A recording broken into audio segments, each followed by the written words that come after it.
Como é trabalhar como auxiliar de cozinha? Vou contar para vocês a minha experiência como freelancer, trabalhando como auxiliar de cozinha em restaurantes, mais especificamente em restaurantes de culinária asiática, chineses, japoneses, enfim. Aqui no Brasil a gente não tem como diferenciar porque geralmente existe muita variação, né, modificação nos pratos. Enfim, mas eu vou falar para vocês como foi a minha experiência no geral. E assim, quem sabe você, se você está procurando como é trabalhar nessa área, nesse setor, aqui no YouTube, você vai descobrir através de mim, né, através da minha experiência, mais ou menos como funciona esse setor. Saudações, caros lordes e adoráveis leites, sejam bem-vindos ao Diário Medieval. Eu sou a Ju, e esse é o meu espaço onde eu compartilho as minhas experiências, resenhas de livros, resenhas de filmes e uma diversidade de outras coisas. Nesse vídeo eu vou falar com vocês como foi a minha experiência trabalhando em cozinhas de restaurantes, no setor, né, da cozinha, enfim, com diversas funções, né? Fiz diversas funções, trabalhei em diversos restaurantes, claro que por escolha mesmo. Eu gosto dessa dinâmica, né, de explorar diversos locais e setores e ambientes, enfim. E eu vou falar com vocês, vou falar para vocês, né, como foi essa experiência, e espero ajudar quem estiver procurando, pesquisando, né, sobre esse assunto. Comecei a trabalhar como auxiliar de cozinha freelancer. No meu pensamento, eu pensei em conciliar os meus estudos com o trabalho. Que seria uma ótima forma de conciliar os meus estudos com o trabalho, tendo em vista que um trabalho efetivo demanda muito mais da gente do que trabalhos freelancers. Minha lógica era muito simples. Eu passaria o tempo, né, de trabalho focando mais em atividades práticas, né, operacionais, e com isso eu não precisaria demandar tanta energia mental. E essa energia mental eu guardaria, né, para os meus estudos, as minhas faculdades de estudos para concurso público. Essa foi a minha lógica de pensamento. Mas na prática, a realidade foi muito diferente do que eu pensei. E aqui eu vou falar as minhas primeiras impressões dessa área. Uma das minhas primeiras percepções foi que trabalhar em cozinha é um serviço muito mais pesado do que parece, né? Demanda muito do físico, são muitas coisas acontecendo ao mesmo tempo, é uma correria muito grande. Então, para uma pessoa que não tem muita força física, que não tem muito esse dinamismo de estar em movimento constante durante aquele horário de trabalho, né, vai ficar um pouco mais complicado, mas nada que uma adaptação, né, não resolva. Entre as atividades mais comuns da área, inclui higienização de alimentos, corte e preparo de ingredientes, montagem de pratos, limpeza e organização do ambiente de trabalho e de utensílios diversos, apoio aos cozinheiros, ou no caso de cozinha chinesa, de cozinha oriental, enfim, aos sushimens, se eles trabalham na cozinha, enfim, você vai estar auxiliando eles ali constantemente.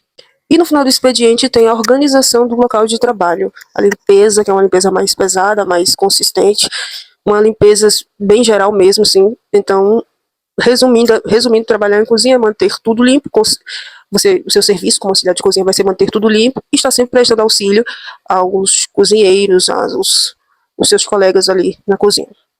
É um trabalho que exige atenção, rapidez, bastante agilidade, que exige muito do físico, como eu falei anteriormente, e também exige comunicação. Afinal de contas, você vai ter que se comunicar com seus colegas de trabalho ali no ambiente. Então, se você for uma pessoa mais tímida, mais introspectiva, também pode se tornar um problema, principalmente, por exemplo, eu não tenho o hábito de falar gritando com as pessoas, eu gosto de falar mais baixo. Já na cozinha, esse modo não é tão positivo, né? Porque você vai estar lidando com pessoas em um movimento muito grande. Então, talvez essa gentileza, eu poderia dizer, essa educação não seja tão necessária assim. Claro que você não vai maltratar os seus colegas. Eu me refiro a pensar, sabe, sobre o que você vai falar. Isso não é tão necessário. O mais interessante é que você já tenha palavras, formas de se comunicar mais ágeis, para conseguir desenvolver o seu trabalho com eficiência dentro do ambiente de cozinha. A questão do transporte. Outra coisa que me chamou bastante atenção foi o fato de de transporte ter um pouco mais de dificuldade, né, para conseguir. Se você não tem seu transporte próprio, existe uma dificuldade aí maior, porque você vai estar sempre dependendo de motor Uber por conta do horário de saída do expediente, que é um pouco mais tarde. E como aqui é uma cidade, pelo menos na minha cidade, uma cidade de interior, transporte público em horários noturnos são bem mais raros, né? Tem, claro, mas são bem mais raros.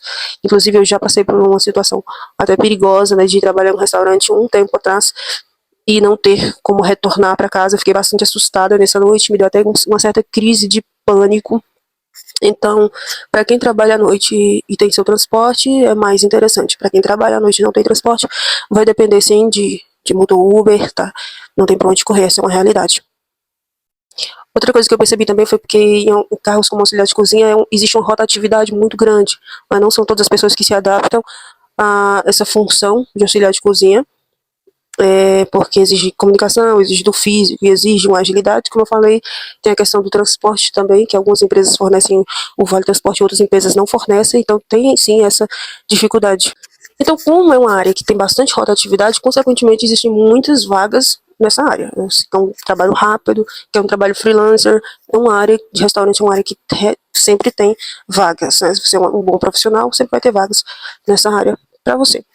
Agora, olhando do contexto da minha cidade, né, para a realidade da minha cidade, que é uma cidade do interior, para essa área, assim, olhando do ponto de vista do dono do restaurante, do ponto de vista da gerência e não do ponto de vista do funcionário, né, pode existir alguns desafios por conta que a cidade em que eu moro atualmente é uma cidade interior e é uma cidade com bastante agricultura, então as pessoas acabam optando bastante por trabalhar em fazendas, enfim, nessas atividades de campo, justamente por conta que as empresas agrícolas fornecem o transporte de pessoa que vai trabalhar nessas empresas, não tem gasto com transporte, enquanto em restaurantes a pessoa teria que tirar, sim, uma porcentagem do próprio salário para conseguir estar indo ao trabalho, que acaba se tornando uma coisa que não tem muito sentido para o funcionário trabalhar o mês inteiro e ainda ter que tirar do seu bolso para pagar vale transporte. Tá? Então, esse é mais um dos desafios enfrentados aí para o pessoal que trabalha em restaurante nos horários noturnos. Mais um ponto é que o cansaço não é somente físico, tá? Você vai trabalhar em cozinha, você também vai cansar mentalmente. Por quê? Eu sei que a gente nunca pensa dessa forma. Eu vou trabalhar em serviços operacionais porque assim eu não vou cansar minha mente. Não funciona assim. Porque o nosso corpo, quando ele cansa, quando ele perde energia, automaticamente o nosso cérebro também fica cansado, fica exausto. Então, quando eu entrei na cozinha, eu pensei, eu não vou me cansar muito mentalmente, porque eu vou evitar ali o contato com o público externo, não vou ter que lidar com atendimento ao cliente, mas trabalhar em cozinha também é atendimento, também lida, no caso, com o público interno. Então, você também vai lidar com pessoas, dependendo do tamanho da equipe, você vai acabar lidando com muitas pessoas, e pessoas são um universo, pessoas são mundos, pessoas são um pouco complicadas. Para lidar com pessoas, a gente tem que ter uma certa paciência, né, uma certa sagacidade, porque pessoas, cada um com suas criações, com suas formas de viver, são um pouco complexas de se lidar. Então fica aqui um alerta para quem quer trabalhar em cozinha achando que não vai lidar com pessoas. Você pode não lidar com o público externo, mas você vai lidar sim com o público interno, vai precisar de comunicação sim, para conseguir se comunicar ali com os seus colegas. Então, independente, você vai ter que ter essas habilidades de comunicação. E por fim, mas não menos importante, a equipe. A conexão com a equipe é algo que vai fazer toda a diferença nesse trabalho, né? Porque se você desde já se identificar com a equipe com a qual você está trabalhando, automaticamente seu trabalho vai ser desenvolvido com mais eficiência, claro.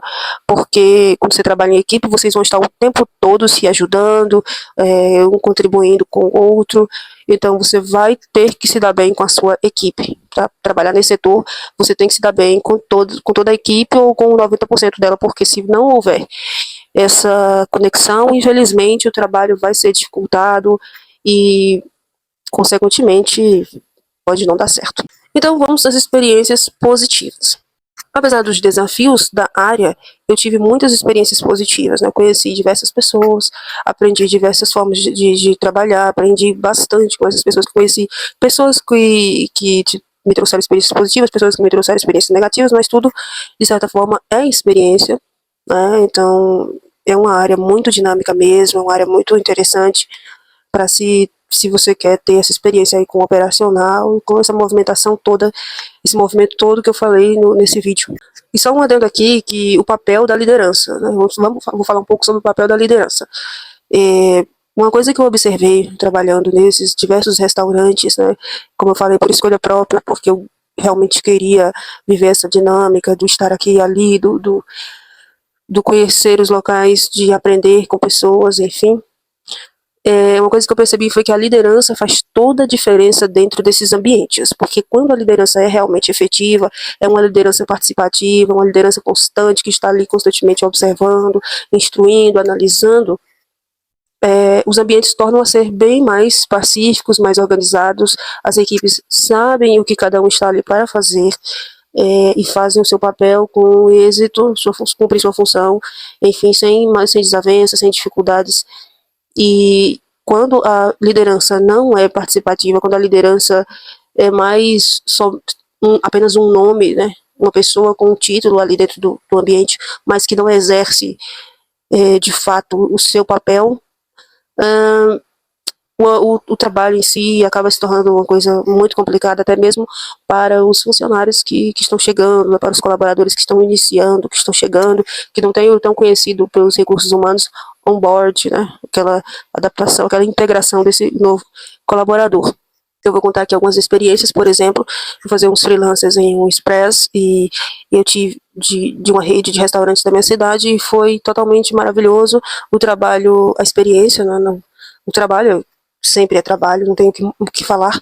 Contudo, a experiência com o local foi enriquecedora, porque a gerência era uma pessoa que estava constantemente ali instruindo e se comunicando, né, com os funcionários, resolvendo os problemas do local, certo? Já nessa mesma rede, fui para uma outra experiência que não foi muito positiva, fui chamada para fazer esse extra, e quando cheguei lá, a gerência não estava presente, não me foi passado as instruções de onde eu ficaria, tive que sair perguntando, a pessoa que ficou de me ensinar já era uma funcionária que ia fazer as atividades dela, também não teve muita paciência, né, de estar me passando ali o que devia ser feito, senti certa hostilidade no ambiente. Então a conclusão que eu tirei de todas essas experiências é que sim, a liderança faz toda a diferença, é um ambiente de trabalho mais assertivo, um ambiente de trabalho mais colaborativo. Então, conclusão, a minha experiência em restaurantes como freelancer foi positiva, né, como um todo, porque além do fato de sempre estar com o dinheiro em mãos, claro, tem esse ponto, teve muito enriquecimento cultural, aprendizado com as pessoas, com o ambiente, com tudo, com toda essa experiência. Então, se você está procurando trabalho como auxiliar de cozinha, eu espero que esse vídeo tenha lhe ajudado, tenha contribuído de alguma forma. E como gesto de gratidão, você pode estar deixando seu comentário, deixando sua curtida nesse vídeo, que espero que tenha lhe ajudado a compreender mais como funciona essa área. Trabalhar como auxiliar de cozinha é sim um trabalho digno, né, como qualquer outro. É um trabalho, como eu disse, que exige bastante, mas é um trabalho digno como qualquer outro.